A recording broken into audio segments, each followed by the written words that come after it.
É de 6 bilhões, né? 6 milhões. Bi. Porra.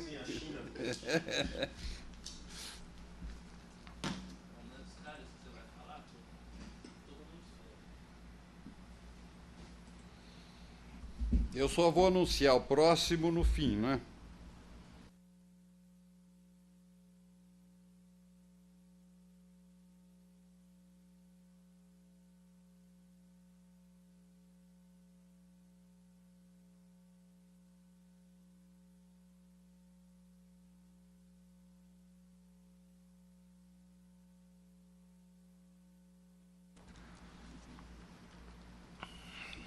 Pode ser?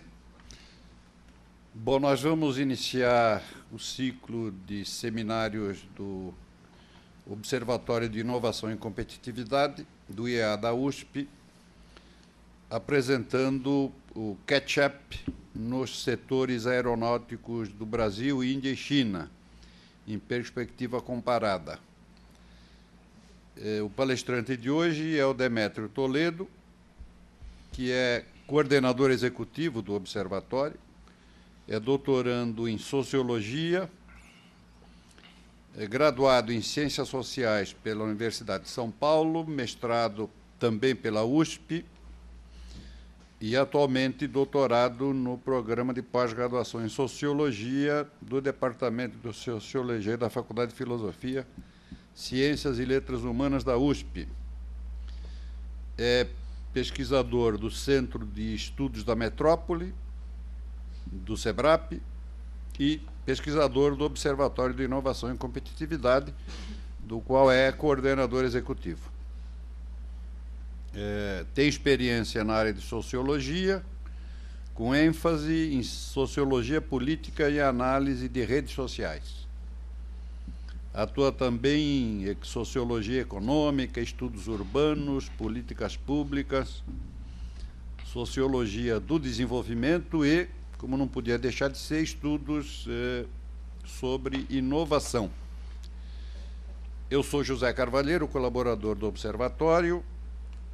O palestrante de hoje, Demétrio Toledo, é o coordenador executivo do IOC. Além do público presente, ao auditório, os ouvintes pela internet podem enviar perguntas para iearesponde, tudo junto, iearesponde@usp.br. Sem mais demoras, Demétrio, com a palavra. Bom dia a todos. Obrigado, professor Carvalheiro, pela apresentação e introdução. Ela foi duplamente útil, além de me apresentar para os ouvintes, também me lembrou que eu preciso atualizar algumas coisas no meu currículo Lattes, entre elas um verbo aí, enfim, o que mudar de para foi, no caso do SEM e do SEBRAP, mas de resto acho que está tudo justinho, direitinho. Eu vou falar hoje sobre... Esse aqui é um dos capítulos da minha tese de doutorado. Eu estou fazendo doutorado em Sociologia, sob orientação do professor Glauco Arbix, e eu estou estudando estratégias de catch-up em Brasil, Índia e China. Eu vou olhar meu doutorado, o formato final do meu doutorado vai fazer uma comparação entre os setores, as estratégias de catch-up nos setores aeronáutico e nos setores de petróleo e gás desses três países. Então, o que eu vou fazer aqui é um pouco apresentar meus achados preliminares, o que eu tenho até o momento, e nesse capítulo, que é o capítulo sobre o setor aeronáutico. Então, vamos lá. Eu vou fazer... Professor, eu tenho 40 minutos? 40 minutos. 40 minutos. Eu vou falar um pouco sobre o aporte teórico, né, as teorias, as coisas que eu andei lendo para pensar a questão do catch-up. Eu vou depois fazer uma breve descrição do setor aeronáutico.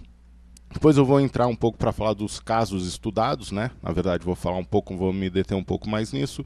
E, por fim, eu vou para as conclusões preliminares.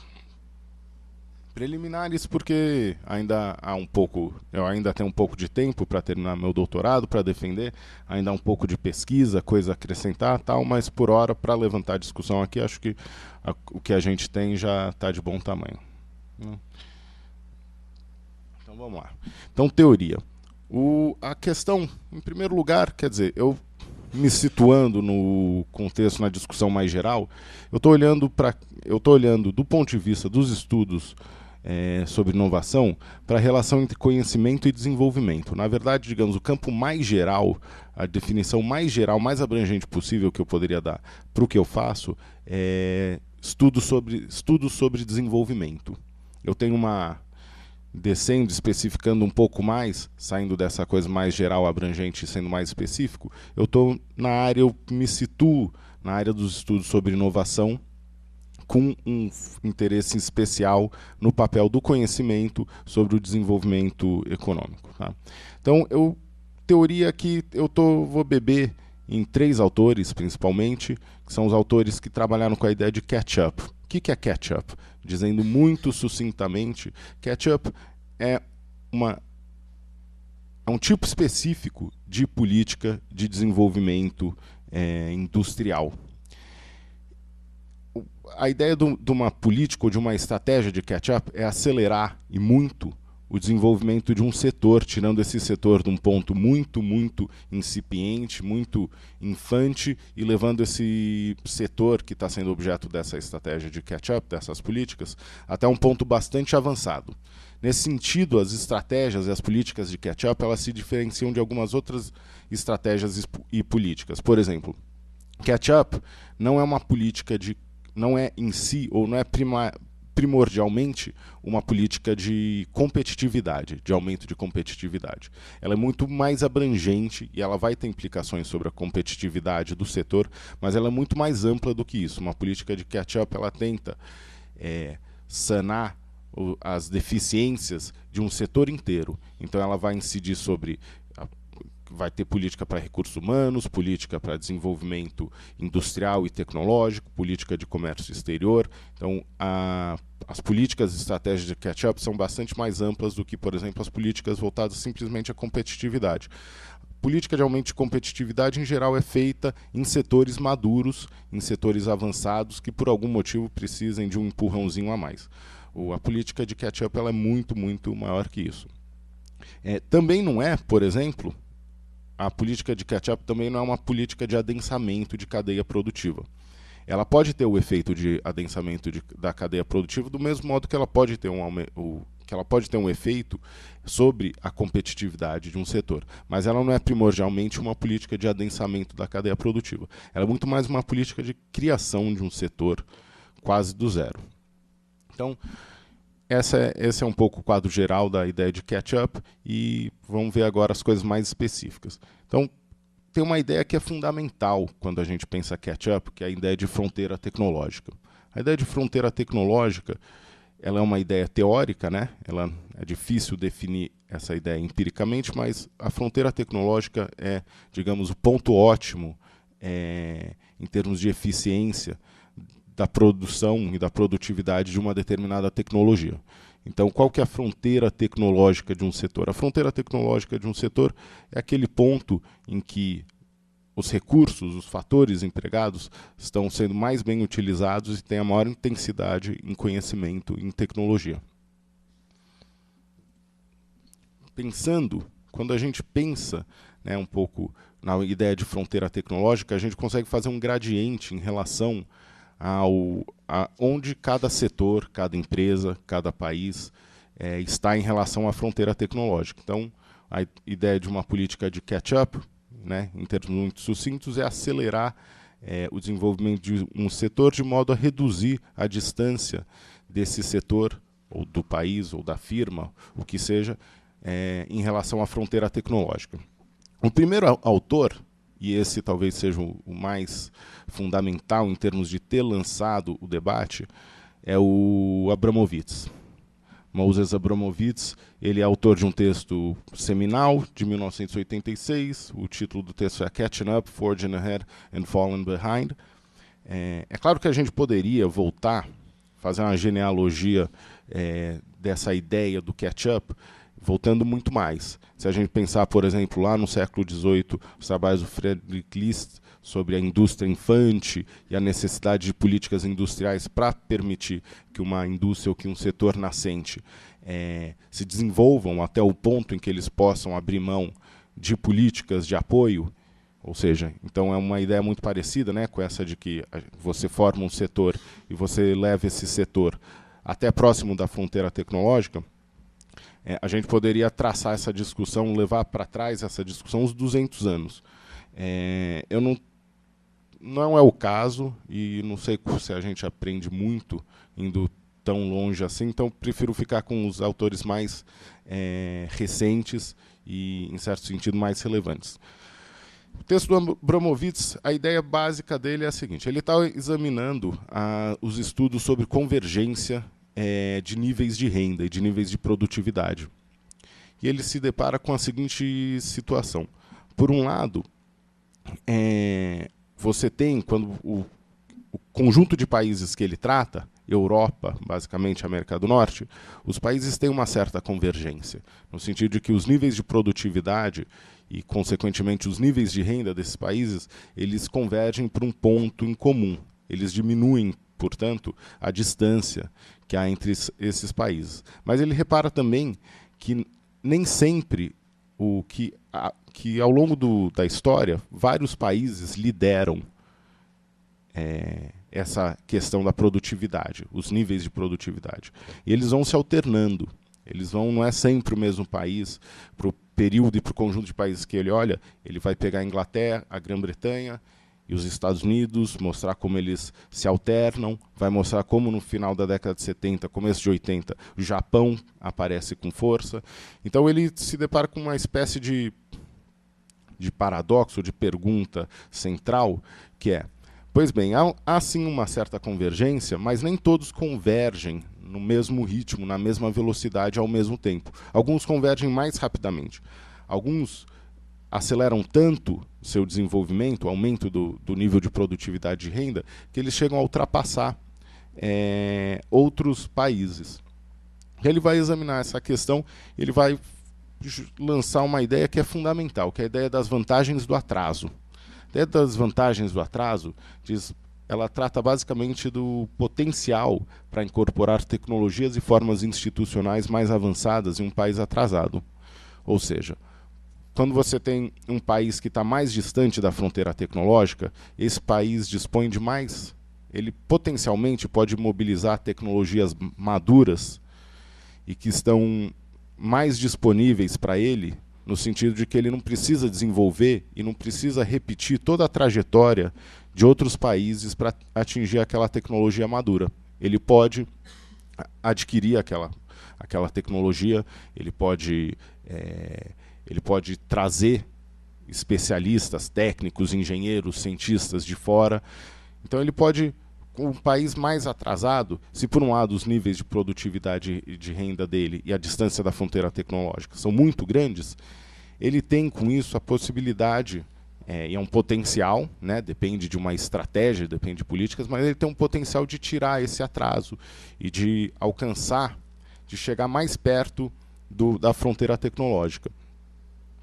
Há os casos emblemáticos, né, sobre os quais eu já falei, de catch-up e de mudança: Grã-Bretanha, Estados Unidos, Japão, Ásia e América Latina. O Abramovitz fala um pouco de Ásia, eu acho que no caso da Ásia ele acerta, no caso da América Latina ainda é um potencial, ainda é uma possibilidade, mas é uma coisa que não se realizou.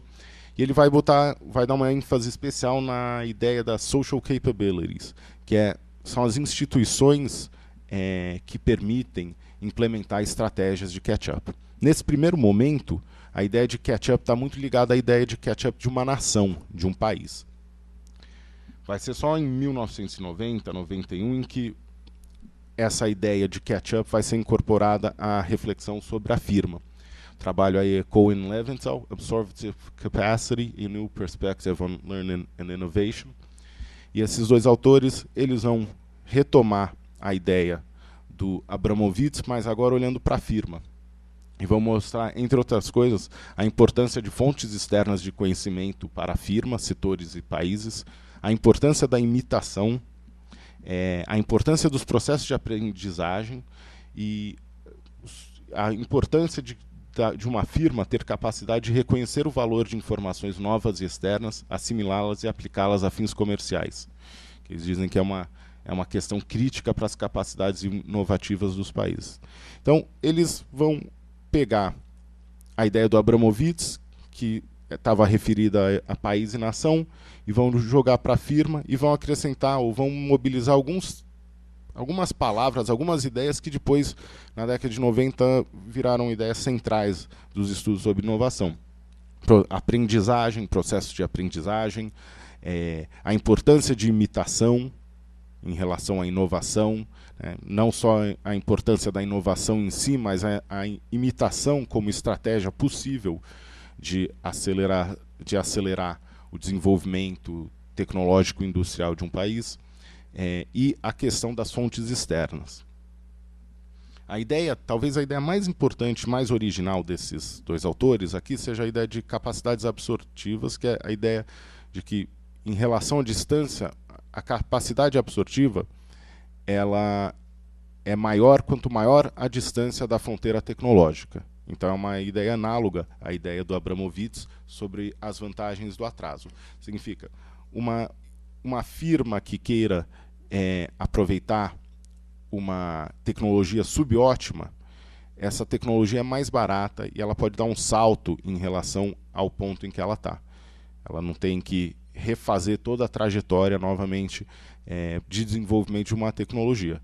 Ela não necessariamente vai chegar à fronteira tecnológica, mas com isso ela consegue chegar próxima à fronteira tecnológica. À medida que ela chega próxima da fronteira tecnológica, os custos, a intensidade de capital, a intensidade de conhecimento, eles começam a aumentar. E daí há menos coisas a serem absorvidas. Então a capacidade absortiva ela começa a cair também à medida que se aproxima da fronteira tecnológica. Porque existe menos novidade para incorporar, existe menos coisa disponível e essas coisas não são tão disponíveis mais, porque elas já começam, por exemplo, a entrar em questões de concorrência, competitividade, direitos proprietários e por aí vai. Por fim, isso já na década, nos anos 2000, tem John Matthews, é um autor australiano, ele vai juntar firma e nação.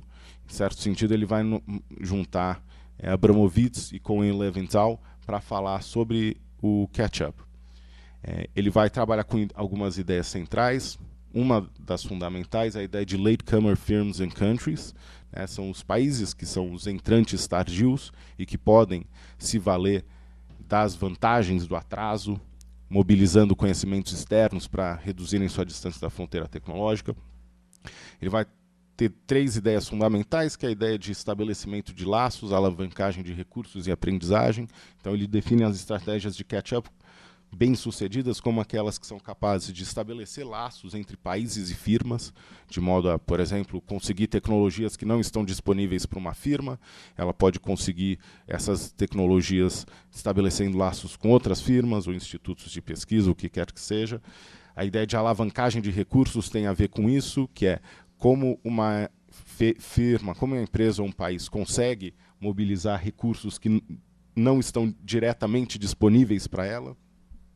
E, por último, a ideia de aprendizagem. Então, todo esse processo ele aproxima países e empresas da fronteira tecnológica. Ele vai cunhar um termo aí que já está bebendo em cima de muita gente, que é Sistema Nacional de Aprendizagem Econômica. A gente tinha o Sistema Nacional de Inovação anterior, e aqui ele está colocando então a ênfase, o acento na ideia de aprendizagem econômica, na ideia de que é um pouco a ideia das social capabilities do Abramovich, que é a ideia de que há países que têm instituições que são mais propícias à aprendizagem econômica, portanto, a redução da distância da fronteira tecnológica, logo, são países que têm melhores condições de desenvolver estratégias de catch-up. Os casos emblemáticos, né, a gente está falando, eu peguei um autor da década de 80, autores da década de 90 e 2000, e a gente vai vendo como digamos, a geopolítica vai influenciando o que esses autores estão olhando. Abramovich estava olhando para a Grã-Bretanha, Estados Unidos e Japão, um pouco se encantando com o Japão. Com o Leventhal já vão direto para o Japão, como estratégia, né, como caso clássico, emblemático de estratégias de catch-up, de desenvolvimento produtivo e redução da distância da fronteira tecnológica. Matthews, que já está escrevendo nos anos 2000, ele vai olhar, claro, para o Japão, mas para todo o Sudeste Asiático, e daí com especial interesse para ele e para nós, para a China, Índia e Brasil. Então, quer dizer, isso aqui é só para um pouco condensar as ideias. É a ideia de que quanto menor o nível de renda, maior o potencial de catch-up, o nível de renda ou produtividade. À medida que os níveis de produtividade e de renda se aproximam, ou aumentam, cai o potencial de catch-up. Então você pensa uma nação muito atrasada, muito pouco desenvolvida economicamente, e o impacto que uma tecnologia, por exemplo, que é obsoleta nos Estados Unidos, na Europa, no Japão, pode ter num desses países. Então, coisas que a gente não imagina, mas, enfim, são tecnologias baratas, disponíveis e que ninguém mais quer. Para um desses países, isso pode fazer um tremendo diferencial. À medida que esse país se desenvolve, que aumentam os níveis de renda e produtividade, ele já não pode mais utilizar com retornos tão altos, com retornos positivos, tecnologias obsoletas. Ele precisa, então, dar um salto final para se aproximar da fronteira tecnológica. Aqui é um modelo de outro autor bastante interessante, que eu recomendo a leitura, Narula. Ele é indiano, e ele descreve desse modo o processo de catch-up. Né? Então a gente está olhando aqui capacidade absortiva, que é basicamente a capacidade de mobilizar conhecimento e tecnologias externas de modo a se aproximar da fronteira tecnológica. Ele vai trabalhar com 4 períodos. Um de pré-catch-up, em que não tem nada muito interessante acontecendo. Depois o de catch-up, propriamente dito. E quando atinge o máximo do catch-up, os retornos passam a ser decrescentes. Significa, é o que estava naquele gráfico anterior. A partir daqui, o esforço já é muito maior. O país, a empresa, já não pode mais mobilizar tecnologias baratas, facilmente disponíveis e obsoletas, que ninguém mais quer, em que eles conseguem. Então aqui a coisa já fica diferente, a capacidade absortiva já começa a cair, a menos coisas. Você já aprendeu muito, digamos assim, o país já aprendeu muito. A quantidade do que ele tem para aprender em relação à fronteira tecnológica passa a cair. Lembrar, claro, que como a ideia de fronteira tecnológica é uma ideia teórica. Uma das coisas importantes é que a fronteira tecnológica é dinâmica.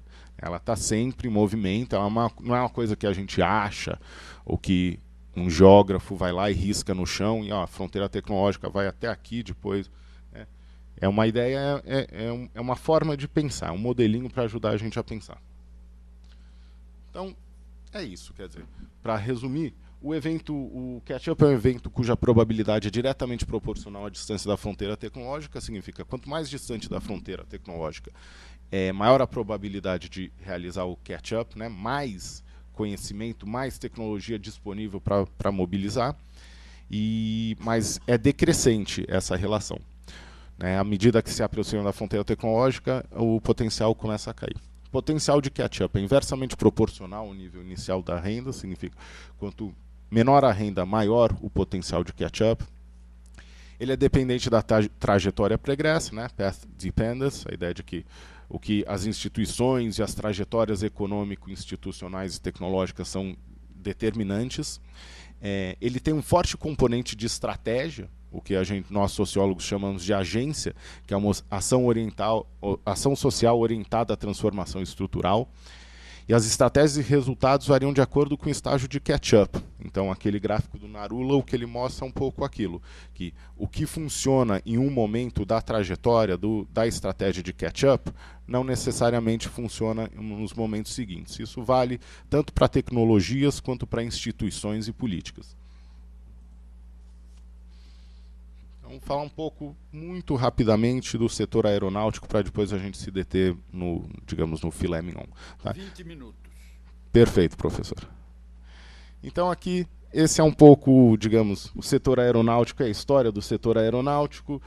Niosi e Zegu são autores que fizeram um pouco essa periodização. Eles trabalham com 4 períodos, né? Crescimento inicial, consolidação, oligopólio estável, e aí sou eu que dou esse nome, duplo duopólio. Vamos ver um pouco as características de cada momento. O crescimento inicial ele vai do começo do século XX até 35, até a década de 30. Ele é um momento em que o setor, a tecnologia está ainda se definindo, né? Então, o paradigma tecnoprodutivo está em definição. O que eu chamo de paradigma tecnoprodutivo? A gente já viu 14 bis, a gente já viu o avião do Barão Vermelho, a gente já viu, enfim, o que é o paradigma tecnoprodutivo. No começo, nessa fase, ainda não está claro o que é um avião. A gente sabe que tem uma coisa que voa, mas não está claro o que é avião. Quantas asas?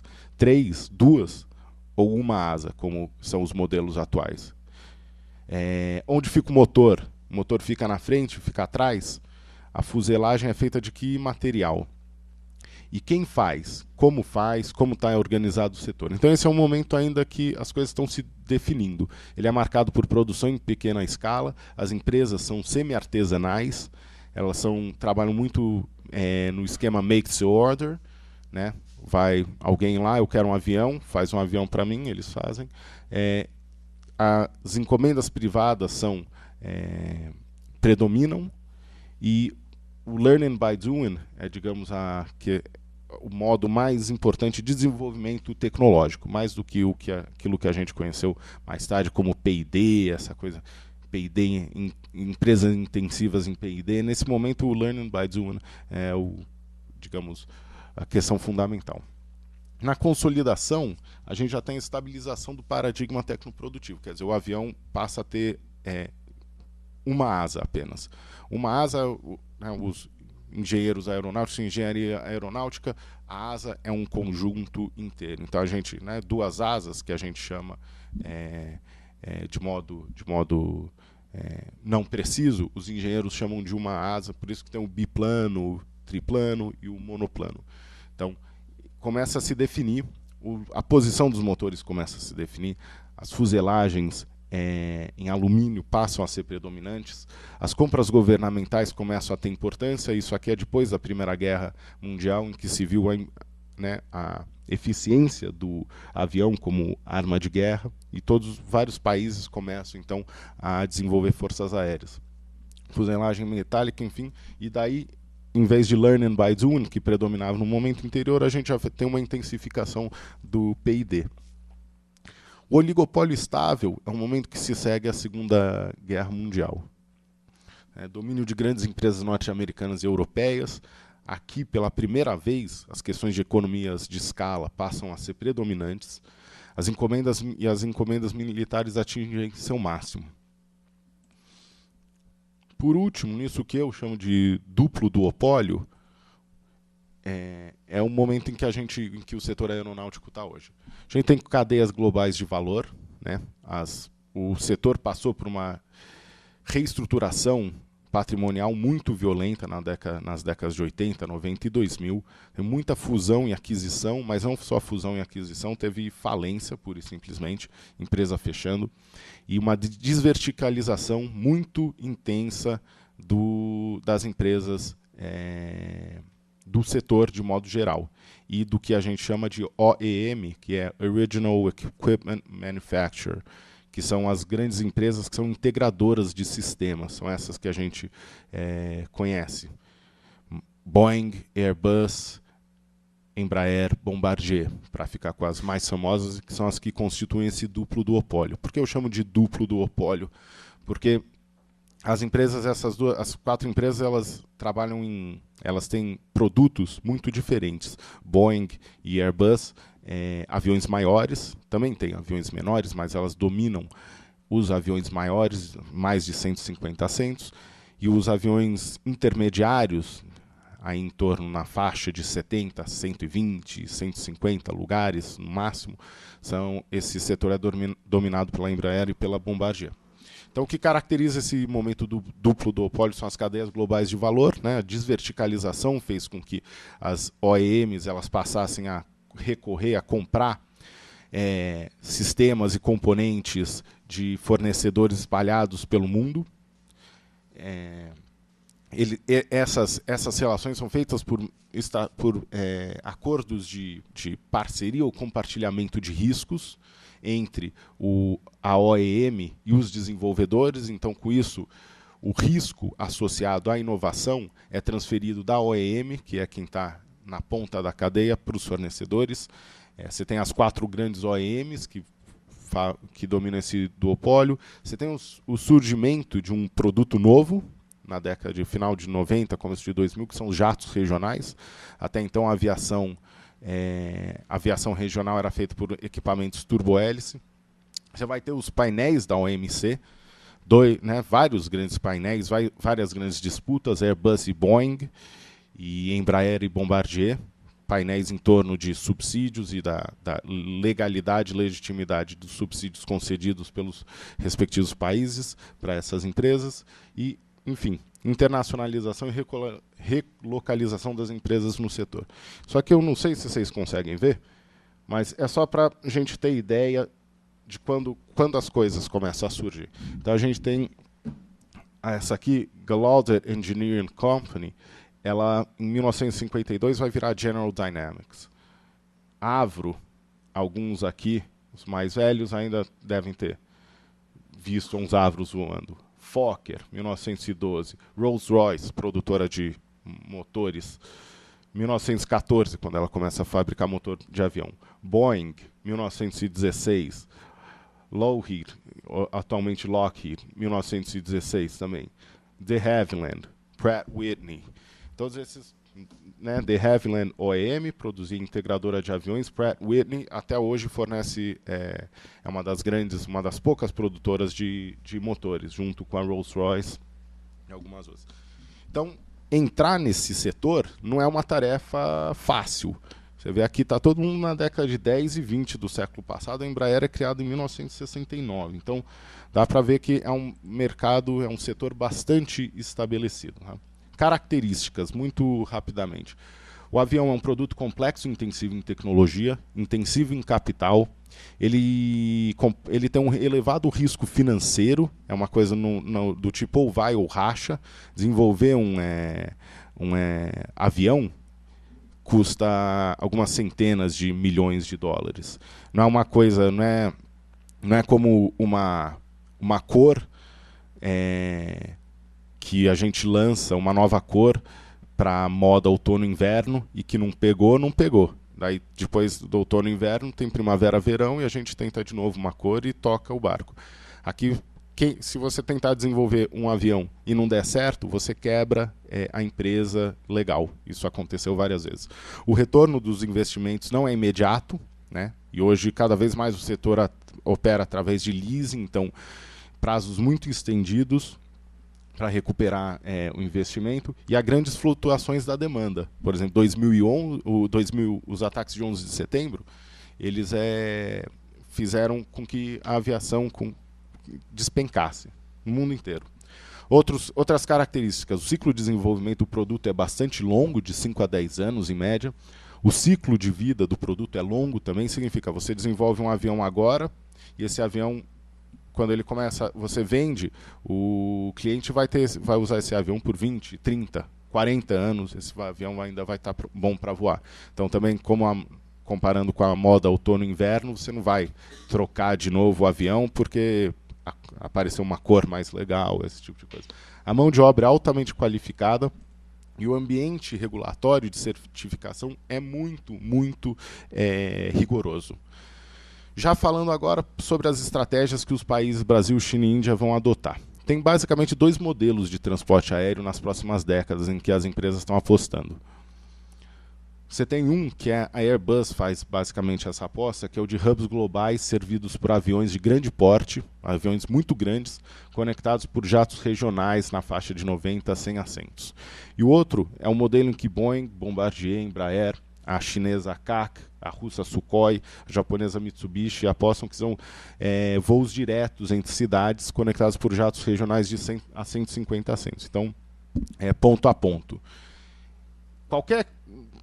Qualquer desses modelos que venha a predominar, se é que a gente vai ter um mundo em que a aviação comercial vai ser definida por apenas um modelo, eu acho mais provável que tenha ambos os modelos, mas em qualquer um dos modelos o jato regional vai ser fundamental. Todos os 2 modelos são altamente dependentes dos jatos regionais. Tá? Então isso aqui eu não vou parar, mas é só para falar um pouco. A gente fala assim, quem já fez avião? É um monte de gente, todo mundo já fez avião. A Argentina já fez, a Indonésia já fez, o Japão já fez, Rússia já fez. E mais um monte de gente. Não é tentar, todo mundo tenta. A questão é quem consegue. A Argentina não conseguiu, Indonésia não conseguiu. Japão, depois da Segunda Guerra, ele é proibido de fabricar avião. Ele só volta a ter permissão para fabricar avião em 52. Em 52 e 74 eles tentam uma estratégia de catch-up, que dá errado, muito errado. Eles produzem 2 protótipos que chegam a voar, mas acaba por aí. E depois de 86 para cá, eles começam com uma outra estratégia. Eles primeiro entram nas cadeias de fornecedores, Mitsubishi e Kawasaki fornecem para as grandes OEMs, e agora eles estão lançando um jato regional, Mitsubishi. E a Rússia, claro, ela teve uma indústria aeronáutica muito avançada, mas com o final da União Soviética, isso para por um tempo e só 2000 volta. Mas assim, se eu tivesse que separar, eu diria assim: fracasso, sucessos parciais e a ver.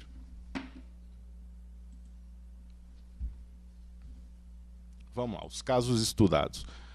O Brasil é o caso paradigmático de catch-up no setor aeronáutico. Sempre que alguém vai falar, qualquer um, de qualquer lugar do mundo, quando vai falar de setor aeronáutico e de catch-up, da possibilidade de desenvolver um setor, ele vai falar do Brasil. É importante, às vezes a gente fica... O setor aeronáutico, o Brasil tem uma característica em relação a outros países, né? Canadá, Estados Unidos, países da Europa, que o setor é muito mais adensado, muito mais desenvolvido e tem muito mais fornecedores de componentes e sistemas do que no Brasil. O Brasil, digamos, em termos de empresa, é basicamente a Embraer. Mas o setor aeronáutico brasileiro não é apenas a Embraer. E não se resume de modo algum a Embraer. É isso que faz a diferença do setor aeronáutico brasileiro em relação de outros países. É isso que explica, em grande parte, o sucesso da estratégia de catch-up que o Brasil desenvolveu. Então a gente tem primeiro as instituições de educação, pesquisa e desenvolvimento, 1945, 1950. Em 69, em cima de desenvolvimentos, né, de projetos feitos nesse sistema de inovação aeronáutica, eles vão fundar a Embraer, o Brasil vai fundar a Embraer para desenvolver esses projetos. A Embraer é marcada, e o setor aeronáutico brasileiro é marcado por três momentos muito importantes, né, antes da privatização, que é o Bandeirante, o Tucano e o MX, que são momentos de intensa aprendizagem tecnológica, mas não só tecnológica, isso é fundamental. Tecnologia não é tudo. E a gente eu estou falando aqui de aviação comercial, eu vou falar depois sobre China e Índia e como eles não conseguiram, até o momento, não conseguiram desenvolver o setor de aviação civil. Os dois países têm tecnologia aeroespacial avançada, os dois países têm tecnologia aeronáutica avançada, produzem caças, produzem aviões de transporte, helicópteros militares, mas eles não conseguiram dar o pulo do gato no componente comercial. E isso foi importante para a Embraer. O Bandeirante foi um tremendo sucesso. Ele, na década de 80, já inícios da década de 80, 50% da aviação regional nos Estados Unidos era feita pelo Bandeirante da Embraer. E essa possibilidade, essa capacidade de pegar a tecnologia e comercializá-la é o que distingue em grande parte a Embraer. A privatização é em 94, tem um período em que as coisas ficam um pouco confusas, mas nos anos 2000 a Embraer dá o que é a virada que jogou ela para cima e é o que explica onde ela está agora em relação à Bombardier. Nesse momento aqui, quando você tem esse novo arranjo, né, novo paradigma tecnoprodutivo, que são os jatos regionais. A Bombardier foi a primeira a perceber que isso era possível e lançou um jato regional. Mas o que aconteceu com a Embraer? O que aconteceu com a Bombardier? Desculpa, a Bombardier ela partiu de um projeto de um turbohélice e ela alongou esse turbohélice e colocou um jato. Colocou jato, né? A motorização passou a ser jato. A Embraer não, a Embraer percebeu isso, mas a Embraer desenvolveu um jato regional do zero. O que acontece é que o jato regional da Embraer ele está todo otimizado para ser jato, ao passo que o jato regional, primeira série de jatos regionais da Bombardier, estavam otimizados para operar com turbohélice, motorização turbohélice e em configurações menores. À medida que eles passaram a ser alongados, o ponto ótimo começou a se perder. Então, como avião, como produto, como equipamento, os aviões da Embraer são muito mais desenvolvidos, avançados do que a Bombardier. Nesse momento, ninguém sabia muito o que seria daí, né? Jato regional, era muito mais caro viajar de avião, muito menos gente viajava. Então, esse pulo da Embraer é muito importante para os jatos regionais. E é um pouco o que vai caracterizar a aviação nos próximos 20, 30 anos. A China, vou falar um pouco, né, do que a China tem feito. Eu digo meu mercado pela sua tecnologia. Esse é um padrão, é uma coisa que a China faz em muitos e muitos setores.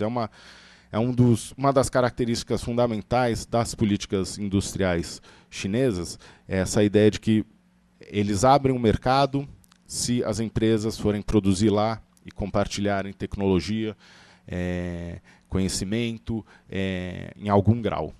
Então, a Ásia é o mercado que mais cresce em aviação. Na verdade, na Ásia é um lugar onde tudo mais cresce, que a gente puder imaginar, não seria diferente com a aviação civil. Vai crescer muito e é um pouco retomando, digamos, as vantagens do atraso, é que, por exemplo, Estados Unidos e Europa, o mercado já está um pouco saturado. China, Índia, Brasil, África, Ásia, de modo geral, ainda tem muita gente. O mercado pode crescer muito, muito mesmo. Então, a China está apostando nisso. Como que ela faz? Ela faz basicamente com políticas de offset, né? Como eu falei, eles produzem aviões militares, mas não é um problema de tecnologia. Não é um problema que se reduz à tecnologia. É um problema que é um problema comercial. Como você comercializa a tecnologia desenvolvida. Lembrar que a gente sempre repisa, inovação é a boa ideia que chega ao mercado. Então, na China tem um monte de ideia boa. Faz caça, faz foguete, manda chinês para o espaço, o chinês volta. Mas eles não conseguem comercializar. Não têm conseguido comercializar até o momento. Eles têm uma estratégia muito agressiva de atração de empresas estrangeiras em troca de acesso ao mercado chinês e asiático. Então, são políticas de offset. As empresas, se a Boeing quer vender aviões na China, o governo chinês exige que a Boeing compre alguns componentes de empresas chinesas ou localizadas na China. Começa com componentes e sistemas menos complexos, menos nobres, digamos assim, e vai subindo. Então, a China vai comprar 100 aviões da Boeing, ela vai fazer a troca. O que ela pede em troca é que, por exemplo, comece a se produzir trem de pouso ou porta na China, e ela passa a ser uma fornecedora e ela entra, então as empresas chinesas passam a fazer parte dessas cadeias globais de valor, né? Os chineses fizeram um uso muito intensivo ainda da fase de produção sob licença. Isso é um componente importante do learning by doing, mas eles já estão dando passo para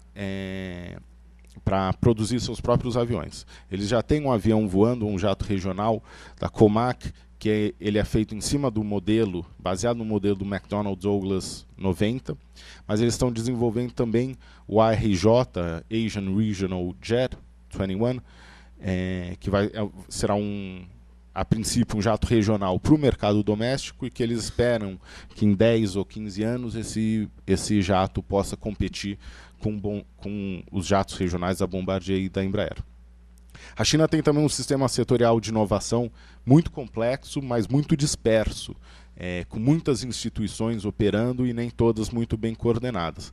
De 2000 para cá, eles começaram a enxugar isso e a coisa está um pouco mais fácil de compreender, né? Isso aqui eu já falei. Então vamos lá para a Índia. A Índia aqui, claro, é uma provocação, mas ela tem um grande fundo de verdade. Eu falo índio, as desvantagens de combinar qualificação com salários baixos.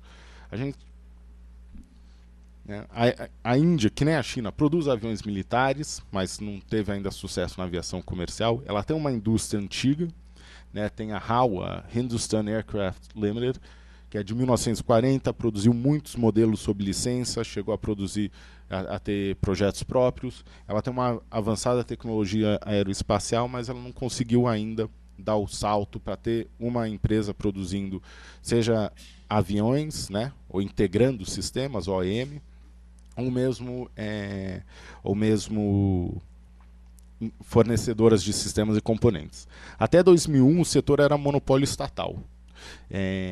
Depois disso ele começa a ser liberalizado e tem dois momentos importantes, que é a Defense Officer Policy e depois, em 2008, uma liberalização mais radical do setor, que mudam os percentuais de empresa nacional, empresa estrangeira, capital nacional, capital estrangeiro, na propriedade das empresas. Então, é muito recente. A tentativa de fazer o catch-up na Índia é bastante recente. E o que está acontecendo com a Índia? Isso é um paradoxo, uma piada de mau gosto, vamos dizer, que é o que eu chamo das desvantagens de combinar alta qualificação com salários baixos. A Índia tem sido destino de P&D e serviços de engenharia não estratégicos no setor aeronáutico. Então, tudo que é mais simples, tudo que é menos nobre, menos complexo, a Índia consegue internalizar. Então, por exemplo, cabeamento, esticar fio, passar fio em avião. Avião tem um avião tem dezenas de quilômetros de fio, 100 quilômetros de fio, é muito fio, é fio para tudo quanto é lado. Os indianos têm empresas que estão trabalhando em cabeamento e passagem de fio. Portas, que é um sistema menos complexo, eles também têm. Serviços de especificação de engenharia, não o desenvolvimento de engenharia propriamente dito, mas especificação eles também fazem. Mas são todas atividades menos nobres e que elas levam a Índia, o setor aeronáutico indiano, a reduzir a distância da fronteira tecnológica até certo ponto. Depois disso, tem que dar o pulo do gato. E eles não têm muito conseguido dar o pulo do gato. Qual que é aí o paradoxo, a piada de mau gosto que eu falei? A questão é que a Índia tem uma força de trabalho qualificada, tem muita gente qualificada e com salários muito baixos. Então vale muito a pena você jogar as coisas menos complexas na Índia para serem feitas por lá, sem que com isso você consiga, por exemplo, reduzir significativamente a distância da fronteira tecnológica. Então, aí eu digo que o setor aeronáutico indiano está padecendo da maldição do mercado de trabalho de alta qualificação e baixa remuneração. O setor está concentrado em MRO, que é Maintenance, Repair and Overhaul, que são esses serviços que a gente vê quando a gente está embarcando, a gente vê lá o pessoal que cuida, faz a manutenção, o reparo, faz esse apoio das atividades da operação terrestre, a parte terrestre da operação da aviação comercial, serviços secundários de engenharia e fornecimento de componentes intensivos em mão de obra. Então, a questão toda é saber se a Índia vai conseguir sair disso ou se ela está presa ou se ela está presa numa armadilha em que ela vai muito bem em áreas intensivas em mão de obra, mas ela não consegue dar o salto para áreas mais qualificadas. Isso aqui, no caso da Índia, vale para, por exemplo, a indústria de software. O setor de software na Índia é muito menos avançado e desenvolvido do que a gente imagina. Talvez seja mais avançado, mais desenvolvido do que de muitos, mais avançado, mais desenvolvido do que de muitos países, mas são atividades pouco nobres, muita programação, e de coisas, né, execução de programação mais do que desenvolvimento do zero. Então, a gente vai lá assim que eu tenho aqui um pequeno problema tecnológico, mas eu já estou indo então para a questão para as minhas conclusões finais. Assim que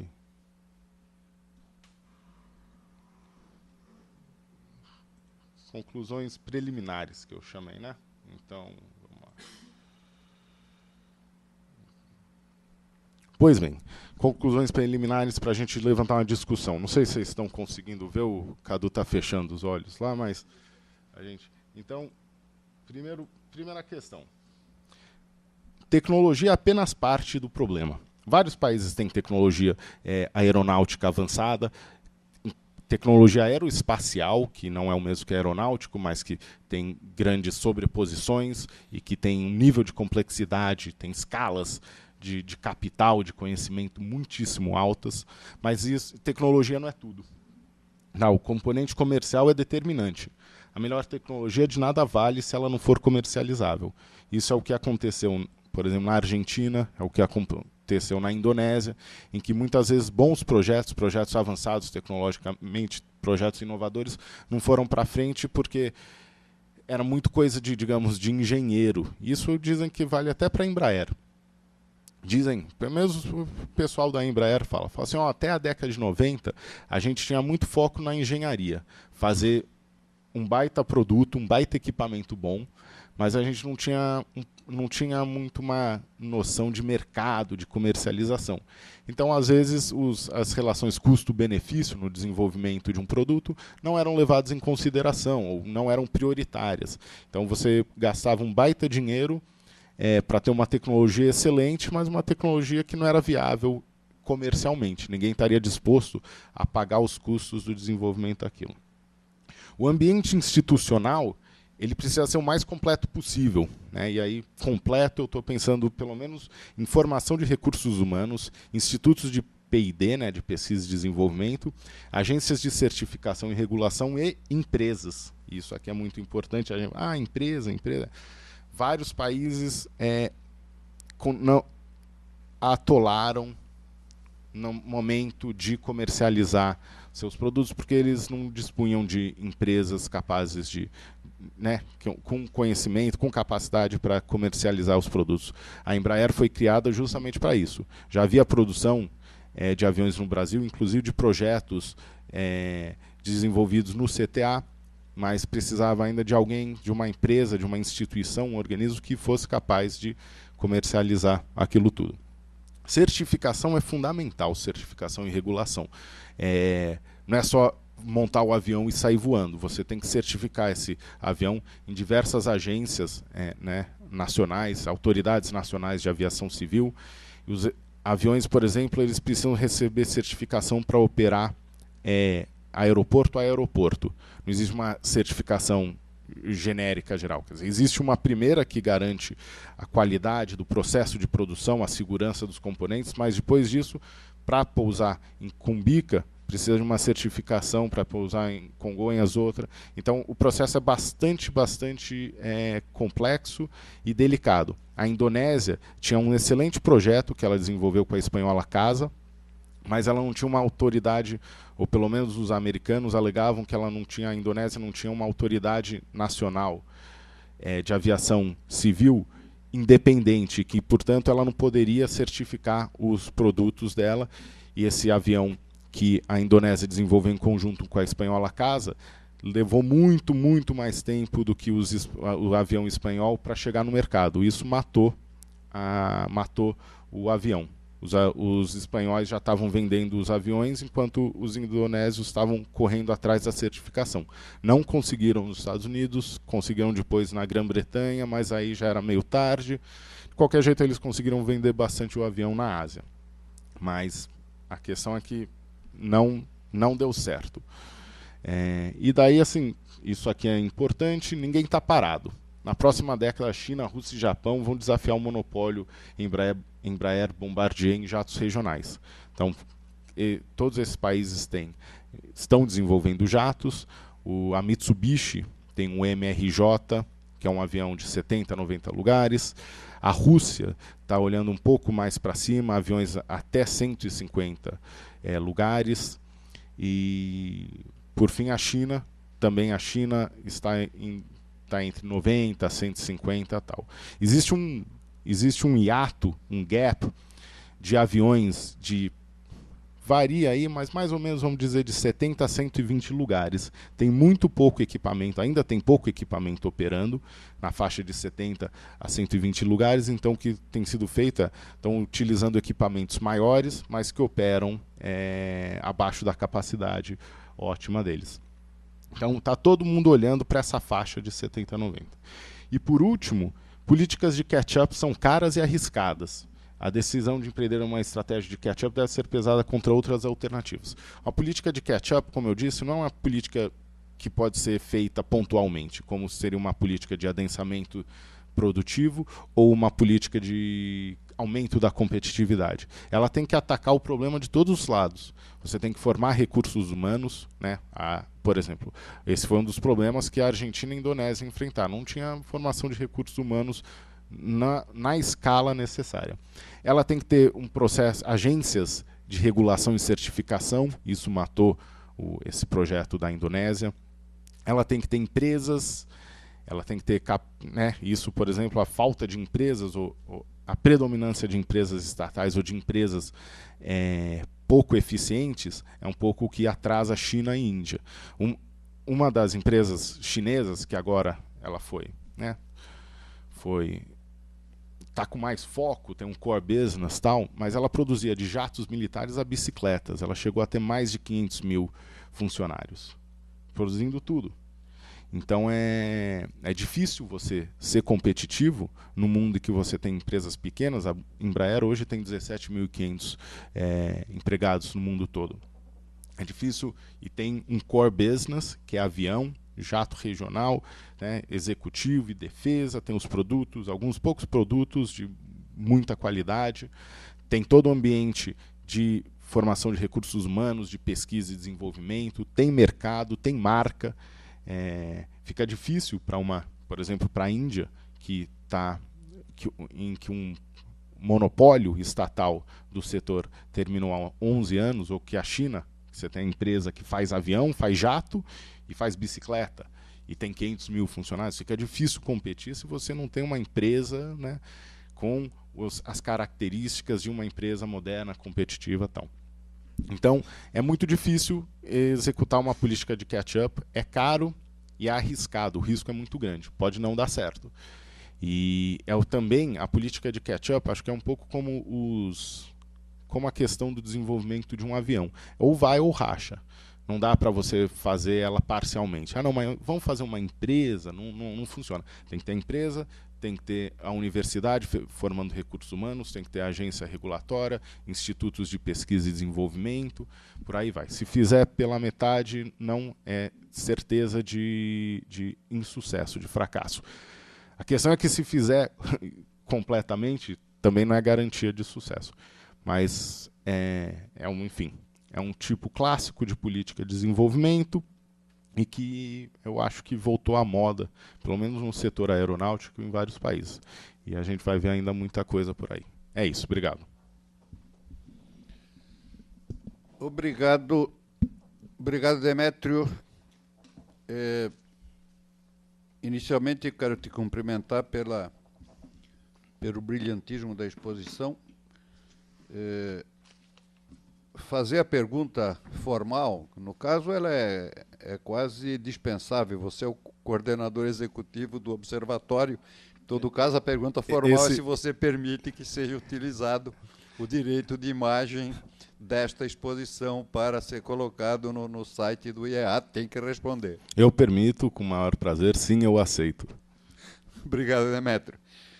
Já chegou uma questão por e-mail e eu repito que os que assistiram pela internet poderão ainda, durante pelo menos a próxima meia hora, apresentar questões pelo iearesponde, tudo junto, @usp.br. Antes de ler essa pergunta que já veio pela internet, e já para dar chance para os presentes começarem a pensar nas suas possíveis intervenções, eu, claro, já fiz o elogio à sua apresentação. Quando ela se iniciou, ao você apresentar os autores Abramovich, Quain, Levinthal e Matthews, eu pensei um pouco no Stokes, né, do quadrante de Pasteur, e que estes, certamente, desse ponto de vista, se situam no quadrante de pesquisa básica voltada para o uso, porque, na realidade, eles investigaram esta temática, mas já com vistas a orientar uso, que no caso seria não o uso de uma máquina, mas o uso de uma ideia para desenvolver essas possibilidades.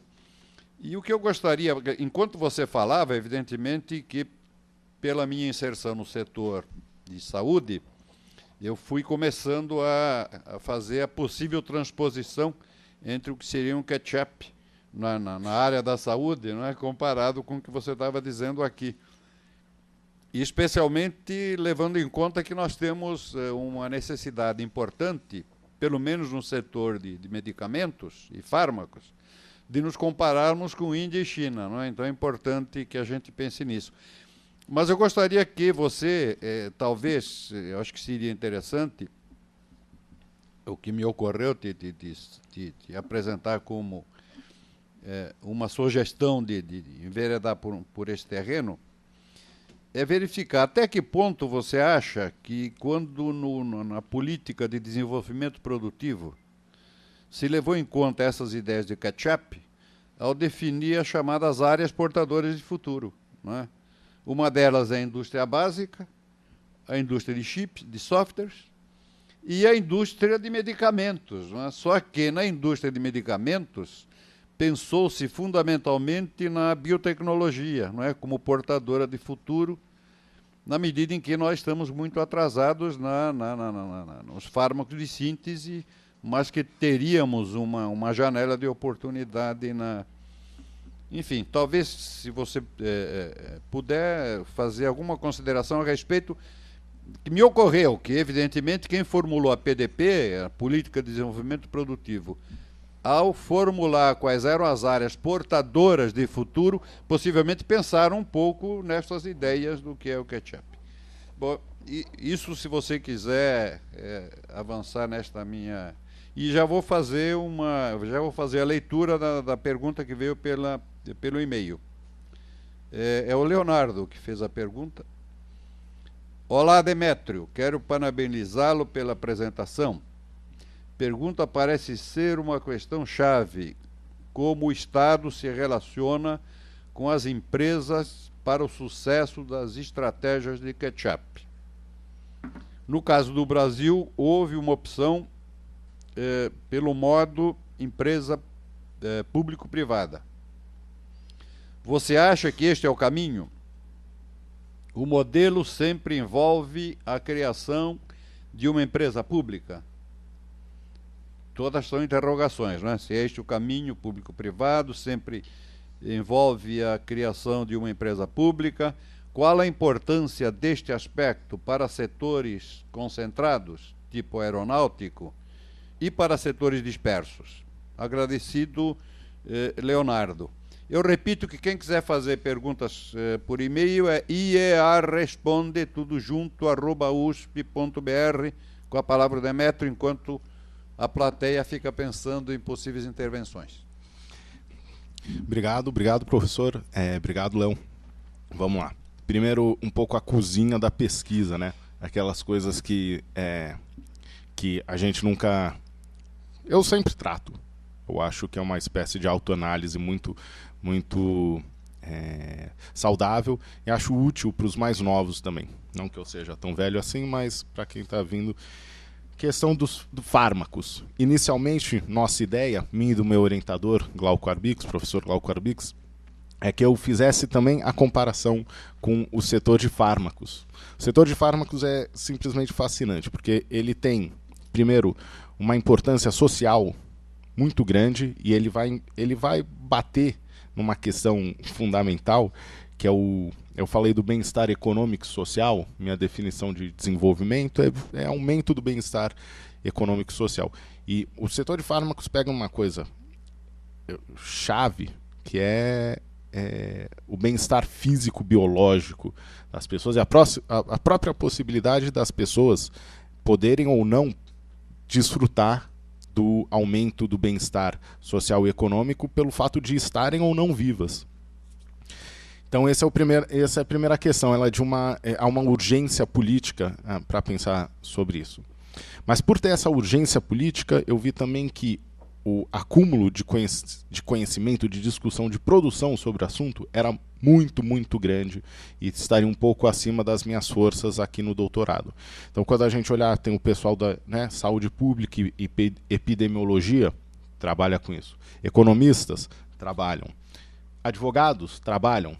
E trabalham porque uma das características fascinantes num estudo comparativo sobre o setor de fármacos, entre qualquer combinação de países, é a questão da propriedade intelectual, que aí é central, muito importante. Então, eu, por hora, deixei o setor de fármacos de lado, mas ele é, sem dúvida, um setor fascinante que eu espero poder voltar a tratar. Sobre as áreas portadoras de futuro. Eu acho que distância entre intenção e gesto, né? Eu acho que a intenção talvez estivesse referida a uma ideia de catch-up. Ela está, sem dúvida, referida a uma ideia de catch-up. Mas, como eu disse, as políticas de catch-up que deram certo, elas sempre foram muito maiores, elas sempre tiveram muito mais recursos, né, financeiros, humanos, econômicos, e sempre foi muito mais concertado. Eu não vejo nas coisas que a gente tem feito no momento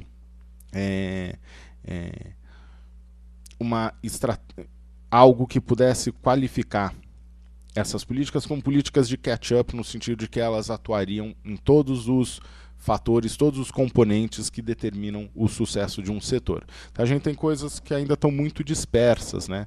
Às vezes tem a fábrica de produção de chip, mas não tem quem trabalhe na fábrica de produção de chip. A questão da estratégia de catch-up é essa. Vamos fazer uma fábrica para produzir chip? Vamos. E vamos produzir quem vai produzir na fábrica? Vamos, tem que produzir também. Então é essa a questão. Então são esses buracos, são esses descompassos que acabam prejudicando bastante as estratégias de catch-up, as políticas de catch-up. Então uma política mais concertada, mais integrada, eu não vejo ela acontecendo no Brasil hoje em dia. A gente tem alguns setores que têm sido alvo de políticas bastante fortes e integradas. O setor de energia é um caso, mas eu não qualificaria também aí como uma estratégia de catch-up e mais uma estratégia de aumento da competitividade. Por mais que haja sempre a questão do aumento da capacidade absortiva, da redução da distância da fronteira tecnológica, mas eu não acho que seja propriamente uma política de catch-up. Eu acho que, por exemplo, a questão de petróleo e gás tem a ver com adensamento da cadeia produtiva, tem a ver com digamos, uma exploração, chegar numa fronteira, que é uma fronteira tecnológica / geológica de produção. Mas eu não qualificaria hoje isso como uma estratégia de catch-up. Mas eu qualificaria, sim, o que foi feito na década de 70 no setor de petróleo e gás no Brasil como uma estratégia de catch-up. Quando a Petrobras decide parar ou reduzir, ela aposta, na verdade, na prospecção de petróleo e gás no mar, Daí sim, acho que é claramente uma estratégia de catch-up. Você tem institutos de produção de recursos humanos, de pesquisa e desenvolvimento, você tem uma grande empresa puxando isso, e você tem uma corrida tecnológica muito grande que a Petrobras muito cedo passa a liderar. Primeiro exploração em águas, depois águas profundas, depois águas ultraprofundas. Então, eu acho que lá atrás, eu acho que foi isso que aconteceu. Eu acho que lá atrás foi isso que aconteceu no caso da Embrapa também. Eu acho que é claramente uma estratégia de catch-up. Formação de recursos humanos, institutos de pesquisa e a comercialização, o lado de comercializar, de fazer aquilo virar dinheiro, tudo isso estava muito claro, muito presente para as pessoas que estavam pensando aquilo naquele momento. Então, são esses os exemplos que eu dou. É claro que é mais fácil, olhando para o passado, falar assim, bem, aqui foi, aqui não foi e tal, porque tudo isso, nossa avaliação depende também do sucesso das coisas. A gente teve, por exemplo, a política de informática, de hardware e software, da década de 70 e 80 no Brasil, era uma política com características de política de catch-up. Mas ela teve resultados... a interpretação sobre essa política variou muito ao longo do tempo. Por um momento, ela foi considerada um fracasso retumbante,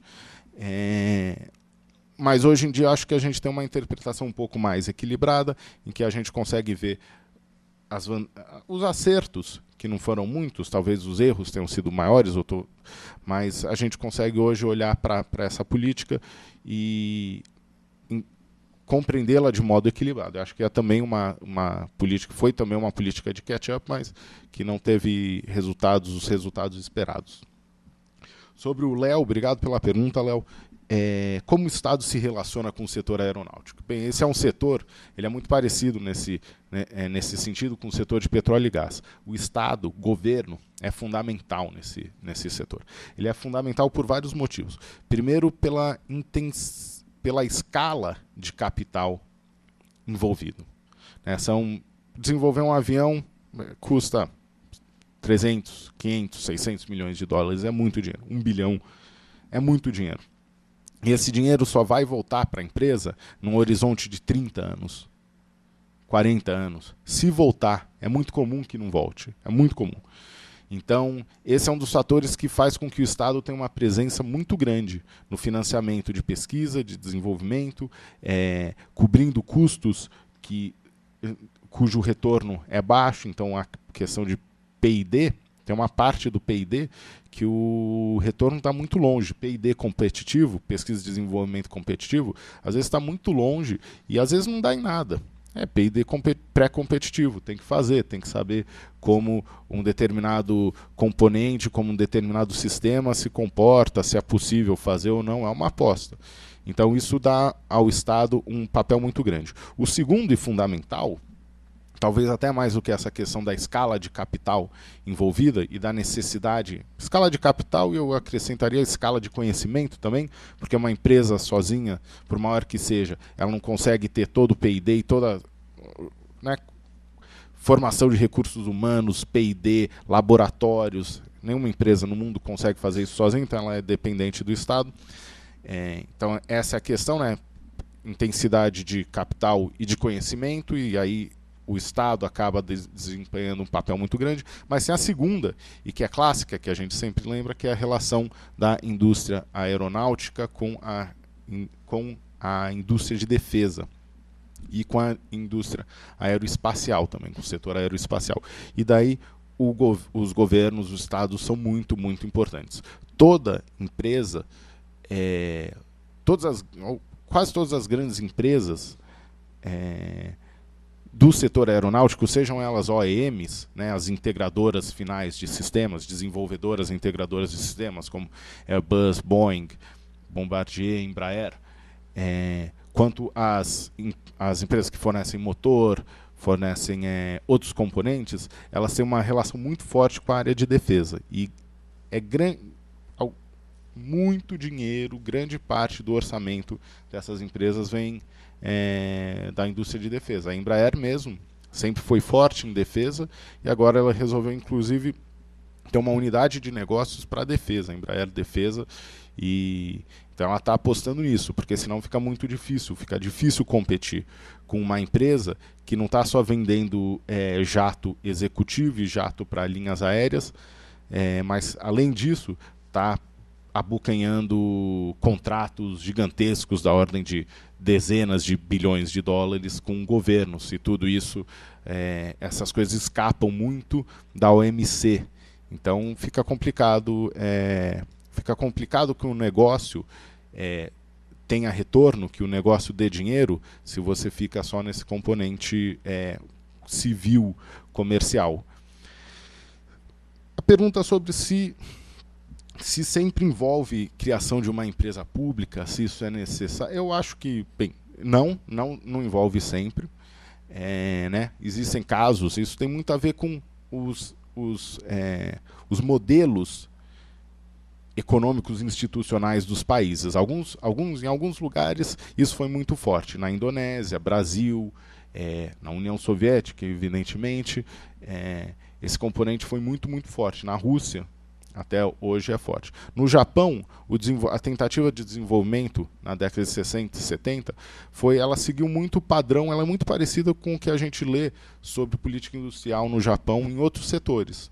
Você tem os grandes grupos, os megagrupos, e o MIT, o mítico MIT, ele chamou a turma, falou assim: eu quero desenvolver um avião e vocês vão fazer 4 empresas, Kawasaki, Mitsubishi, as outras 2 eu não lembro o nome. E foi uma bagunça, mas foi uma coisa típica do desenvolvimento industrial japonês, no sentido de que teve uma orientação muito forte por parte do governo e combinou diferentes grupos econômicos fazendo isso. No caso, claro, Estados Unidos, França, Canadá, Inglaterra, Alemanha, o componente privado foi muito importante, muito mais do que o componente estatal. Então, talvez fosse possível separar alguns grandes modelos de estratégias de catch-up, algumas em que o predomínio, que a importância do Estado / governo é maior do que em outros. Mas eu não acho que seja necessário. Agora, de qualquer modo, se a gente pegar um pouco a ideia do catch-up e da ideia de que, dependendo da fase que você está do catch-up, da fase que você está do desenvolvimento econômico, uma coisa funciona e funciona naquele estágio, naquela fase, e talvez não funcione tão bem em outra fase, em outro estágio. Eu acho que no momento em que o Brasil desenvolveu o seu setor aeronáutico, eu não vejo como seria possível a mobilização de capital privado na escala, na intensidade necessária para formar um setor aeronáutico. Por outro lado, hoje, eu acho que a Embraer privatizada está muito mais de acordo com o nosso sistema econômico institucional. Acho que a gente aprendeu a equilibrar a questão de Estado, empresa privada, empresa estatal, empresa privada. Eu não vejo como a gente poderia, hoje em dia, tirando alguns setores muito estratégicos, ter pura e simplesmente uma empresa estatal puxando um desenvolvimento. Ela tem todas as limitações que a gente sabe. Não é o caso, claro, você vai desenvolver energia nuclear, submarino nuclear, daí a gente vem e faz uma empresa estatal, esse tipo de coisa. Agora, como um modelo que para muitas áreas eu teria várias limitações, vários poréns a colocar isso. Obrigado, Demetrio. Acho que essa tua contextualização final responde a parte final da pergunta, né? Que ele considera o setor aeronáutico concentrado, e pergunta dos dispersos, que eu acho que está contemplado na contextualização que você fez. Eu consulto o plenário. Pronto, que se apresentem dando nome, endereço, filiação não partidária, filiação institucional, por favor. Certo, meu nome é Carlos, eu sou doutorando em Sociologia aqui na USP também, pesquisador no SEBRAP. Demetrio, eu fiquei pensando, na verdade tenho 2 perguntas, uma de esclarecimento mesmo. Para mim não ficou claro por que a China não conseguiu ainda comercializar. Me parece que você explicou bem o caso indiano, se assemelha até software, né? focar em atividades menos intensivas em conhecimento e mais em mão de obra. Mas para mim não ficou claro para a China, então seria mais uma pergunta de esclarecimento. E a outra, eu queria explorar um pouco mais as suas ideias sobre quando vale a pena fazer catch-up. Pensando no mundo de hoje, você tem alguns setores já muito especializados. Então, no caso brasileiro, vale a pena entrar, por exemplo, em qual setor? O professor falou dos setores que estão na PDP. Tirando fármacos, que você já respondeu, mas a gente ouve muito falar no setor eletroeletrônico ou semicondutores. Será mesmo que vale a pena o Brasil entrar? Dá tempo? Isso custaria muito? Então, uma pergunta de esclarecimento e uma mais da sua opinião. Mais alguma para a gente sintetizar e passar para o Demétrio? Portanto, é só essa, Demétrio. Obrigado, Cadu. A questão da China. A China, eu acho que ela está se aproximando do ponto em que ela vai conseguir comercializar, e ela já produz jatos e vende esses jatos para o mercado doméstico. Eu acho que uma das grandes dificuldades que a China vai enfrentar vai ser quando ela tiver o jato regional de segunda geração, que vai ser a tentativa dela de vender para fora. A vantagem da China, isso é uma vantagem que a China tem sempre, é que ela tem um mercado interno gigantesco e ela pode utilizar esse mercado interno para acelerar, para dar escala, para ter processo de aprendizagem, tudo isso internamente, até ter uma tecnologia mais madura. A questão é que a China, eu acho que a principal dificuldade até o momento tem sido no arranjo institucional e arranjo empresarial da China. Eu tinha uma parte aqui da apresentação que eu passei rapidinho, mas a China está organizada, a empresa de aviação civil da empresa está organizada na forma de um consórcio. Um consórcio que juntou, eles pegaram todas essas... Tinha um monte de empresa chinesa fazendo aviões, fazendo coisas, e simultaneamente fazendo bicicletas e outras coisas. Eles pegaram fatias de diferentes empresas e juntaram num consórcio. A impressão que eu tenho é que esse arranjo de consórcio vai dificultar o grande passo para a comercialização no exterior. Eu não sei se esse arranjo permite que a empresa chinesa tenha a eficiência, a produtividade que uma empresa mais enxuta teria. Eu estou pensando um pouco, eu acho que o que se aproxima disso é a tentativa do Japão na década de 60 e 70, em que, por um problema de coordenação dos players envolvidos, a coisa não foi para frente. Você tinha 4 empresas e você atuando, e todas elas gostavam muito do projeto, porque elas jogavam os prejuízos em outras áreas, elas punham na conta do setor aeronáutico, porque elas não queriam aquilo, foi imposto pelo governo, então elas tinham a esperança de que o governo bancaria qualquer prejuízo que saísse daquilo. Então, nenhuma estava propriamente interessada naquilo, nenhuma se envolveu e nenhuma dependia daquilo para sobreviver. Então, acontecia coisas desse tipo. A Kawasaki, digamos que desse prejuízo na parte de motos, joga na conta do... Então, teve um problema de coordenação entre os atores envolvidos que foi bastante grande, que prejudicou muito o Japão, e no final morreu. Fizeram 2 protótipos e acabou. Mais tarde, eles fizeram uma estratégia diferente na década de 80. Eles entraram nas cadeias de produção.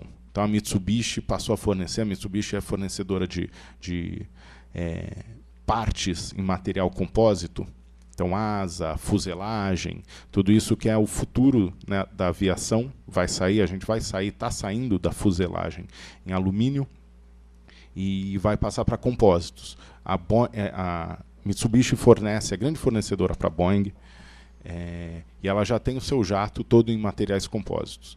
Então, a estratégia mudou. Deixou de ser uma estratégia de puxar com várias empresas envolvidas, foi para desenvolver cadeia de fornecedores e, para mais tarde, uma empresa puxar, dar o salto para desenvolver. E com outras empresas vindo aí. Então, acho que a questão da China, que eu vejo, de novo, isso está acontecendo agora.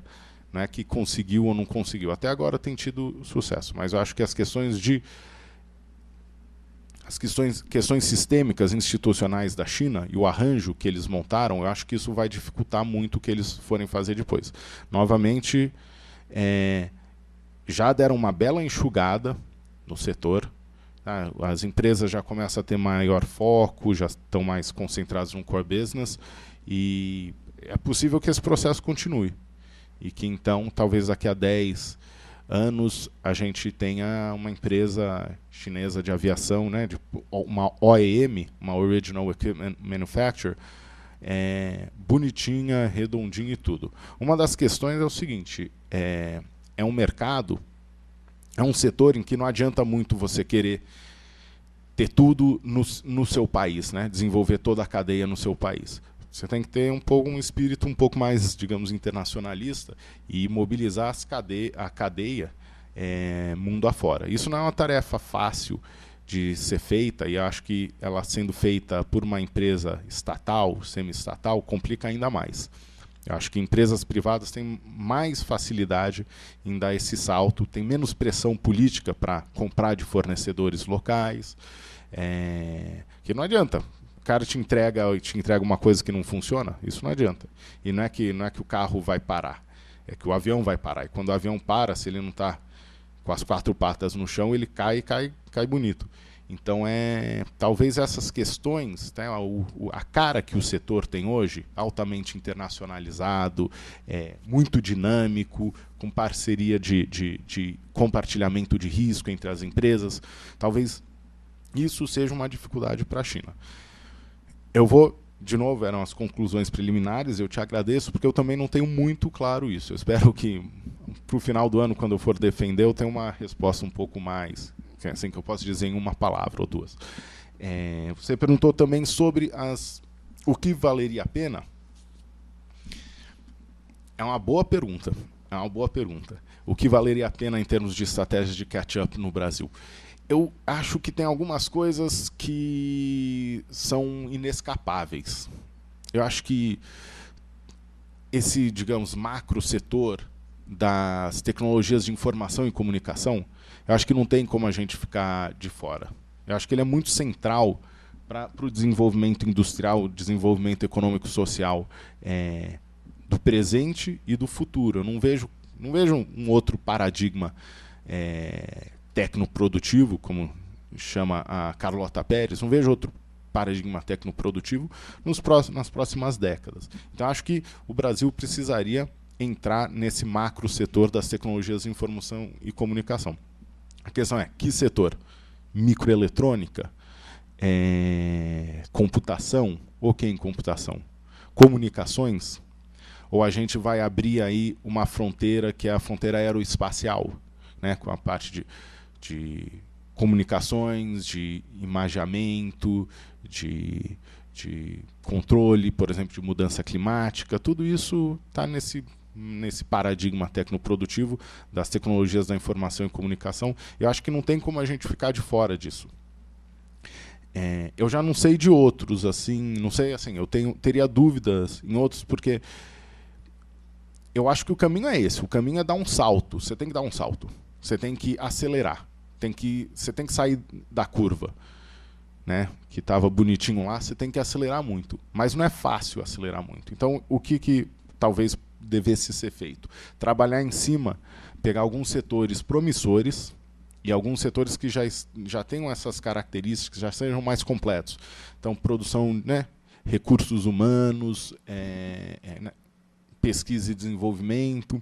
É importante o Brasil, em si não é importante o Brasil ter chip, fabricar chip. Você vai na feira, você compra de bacia, vem da China, e você compra quando você quiser, compra por peso, né? Chip, no caso. Então, o chip não é importante. O importante é saber o seguinte, isso vai nos dar uma vantagem comparativa em termos de reduzir a nossa distância da fronteira tecnológica, da microeletrônica. A gente está indo por esse caminho? Me parece que não. Me parece que a gente vai ficar, talvez, com uma coisa que vai ficar um pouco... Então é difícil. E, como eu disse, o custo disso é muito alto. O custo de você jogar uma parcela gigantesca do setor produtivo, dos profissionais, dos pesquisadores, para se engajarem em um campo. Então, o que pode ser? É um pouco a ideia, o Glauco já falou disso, eu mesmo já escrevi artigo com o Glauco falando sobre isso. Talvez fosse o caso de pegar carona em outras coisas.